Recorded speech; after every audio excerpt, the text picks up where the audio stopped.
அனைவருக்கும் பொங்கல் நல்வாழ்த்துக்கள். ஹாய், எல்லாருக்கும் மறுபடியும் இனிய பொங்கல் நல்வாழ்த்துக்கள். எல்லா வருஷமும் பொங்கல் அப்படின்னாலே பயங்கர சந்தோஷம்தான் எனக்கு. இந்த வருஷம் இந்த கோலம்தான் எங்கள் வீட்டில் நான் போட்டிருந்தேன். சில பேர் தீபாவளினா ரொம்ப கிராண்டாக செலிப்ரேட் பண்ணுவாங்க. ஆனால் எங்கள் ஊரில் எங்கள் வீட்டில் எல்லாமே பொங்கல் தான் நல்லா செலிப்ரேட் பண்ணுவாங்க. பொங்கலுக்கு புது ட்ரெஸ்லாம் எடுத்து கொடுப்பாங்களா, அப்புறம் வாசலில் சாணி மொழிகி கலர் கலர் கோலம்லாம் போட்டு வைப்போம். எனக்கு கலர் கோலம் போட ரொம்ப பிடிக்கும்.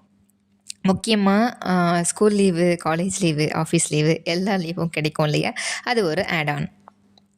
இந்த வருஷம் ரொம்ப சந்தோஷமாக பொங்கல் வச்சு சாமி கும்பிடணும் அப்படின்னு நானும் ரியானும் பிளான் பண்ணிட்டோம். அப்போது ஹஸ்பண்டு அப்படின்னு நீங்கள் கேட்கலாம், அவருக்கு 365 டேஸும் ஒரே மாதிரி தான். ஸோ நாங்கள் அவரை கணக்கிலேயே சேர்த்துக்கிறது இல்லை.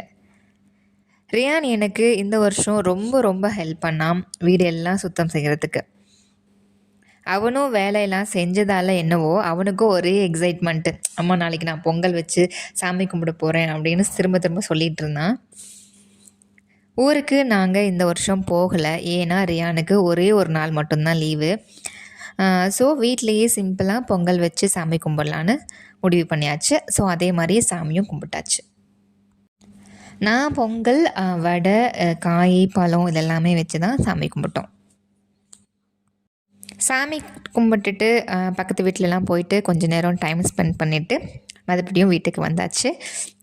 நானும் ரியானும் பார்த்திங்கன்னா ஒரு டிஸ்கஷனில் இறங்கிட்டோம். என்ன டிஸ்கஷன்னா, என்ன வீடியோ எடுக்கலாம், எப்படிலாம் ஃபோட்டோ ஷூட் பண்ணலாம் அப்படின்ற மாதிரிலாம் டிஸ்கஷன் போயிட்டு ஒரே ஒரு ரீல்ஸ் மட்டும் நாங்கள் ஃபஸ்ட் டைம் ட்ரை பண்ணியிருந்தோம். அதுவும் நான் வந்துட்டு நேற்றே அப்லோட் பண்ணியிருந்தேன். யாராவது மிஸ் பண்ணிங்கன்னா பாருங்கள். கண்டிப்பாக காமெடியாக தான் இருக்கும், பட் இருந்தாலும் பரவாயில்ல. அதுக்கப்புறம் நானும் ரியானும் ஃபோட்டோஸ்லாம் எடுத்துகிட்டு அப்போவோ எங்கள் 2 பேர்த்துக்கும் கொஞ்சம் கொஞ்சம் சண்டை வந்துடும், சண்டை போட்டுருவோம். அதுக்கப்புறம் சமாதானம் ஆகிட்டு பொங்கல் நாளில் இனிதே சிறப்பாக முடிச்சிட்டோம்.